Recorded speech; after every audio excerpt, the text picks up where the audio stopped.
माता मावल्यांना मारलं म्हणून लक्षात आलं आणि निलंबित केलं। आज त्या सगळ्या पोलिसांना त्या एसपी ला सुद्धा पुण्यात बढती दिली।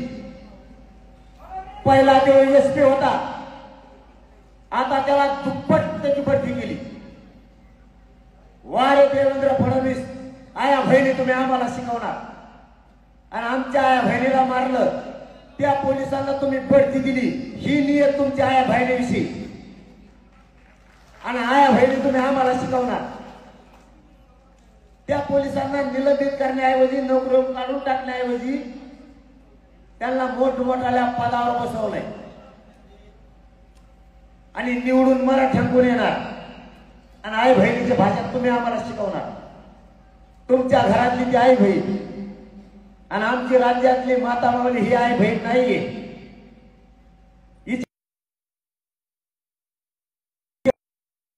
तरी तुम्ही काहीच बोलला नाही आणि पाय मोडणाऱ्या पोलिसांना तुम्ही बढती दिली, म्हणजे बक्षीसच दिले थोडक्यात आणि राज्य चालवायला निघाले। तुम्ही फडणवीस साहेब, तुम्ही लय मोठी चूक केलेली। तुम्ही माझ्या नादाला लागू नका। तुम्हाला मी या परमेतून जाहीर सांगतो, तुम्ही गलत माणसाला खेटलात, तुम्ही माझ्या नादाला लागू नका। तुम्ही जय मराठ्यांना आडव केलात,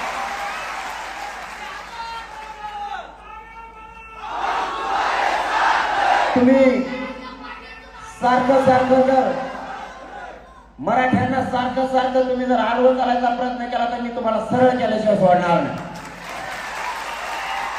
मला तुमच्या राजकारणाचं काय देणं घेणं नाही, कोणी निवडून येण्याचं तिकडे उलटे पालटे पाडा, पण माझ्या समाजाच्या पोरांचं जर वाटोळं करायला गेलं तर मी तुम्हाला नीट केल्याशिवाय सोडणार नाही। तुम्ही माझं काय करू शकत नाही।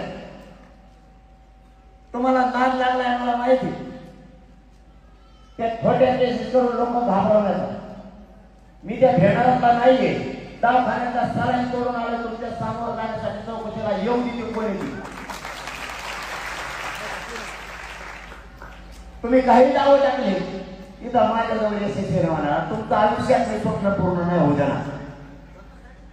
तुम्ही म्हणताय ना मला हरवणार आहे, ते आंदोलनातून मला सरकवणार आहेत, आयुष्यभर तुमच्या 10 पिढ्या गेल्या ना, मी तुम्हाला हरणार नाही, पण ओबीसीतून आरक्षण देणार। तुम्ही मला नाही शिकवायचे दादागिरीची भाषा आणि मराठ्यांना दादागिरी चांगली माहिती। यांनी इंग्रजांचं सुद्धा बूट टेकून दिलं नाही इथं लवकर, निजाम सुद्धा दुपारात हाकून लावला यांनी। तर तुम्ही कोण?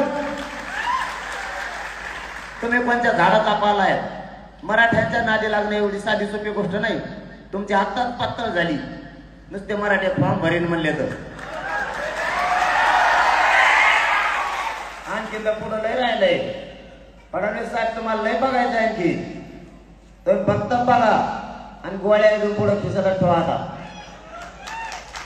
कवा बी गोळ्या घ्यायची एवढी येऊ शकते तुमच्यावर। आज ती साखर फिकर, तुम्हाला शुगर फिगर बीपी फॅटी काही एक बाटली टंबुलं ते सगळं ठेवता। आता टंबरेल सुद्धा सगळंच राहू द्या, काही गडबड नको व्हायला।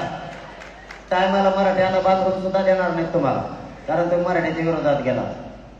आता रासावत नाही बघायचे, आता शिकत मराठ्यांनी एकच आसरा बाहेर काढलं, त्यांनी डाव टाकला, खोटे गुन्हे दाखल करायचे। मराठ्यांनी डाव टाकला, फॉर्म भरायचा। मराठ्या सगळं डाव प्रति डाव कावाच करायचा आहे, महानिर्णय नाही बरं का देऊ। गुटीदान माया काय, ते माझ्या समाजाचा निर्णय, मी समाजाचा मालक नाही, समाज माझा मालक। मी फक्त समाजाचा मुलगा म्हणून पुढे होऊन काम करतो, मी मालक नाही। माझा समाजच माझा मालक आहे। पण तुम्ही असं धोके करून ठेवली मला, ते मला फोन करते रोज, ते मला म्हणतात होय फॉर्म भरणार आहेत काही लोक, मला नाही माहिती, जे भरणार त्याला विचार जाऊन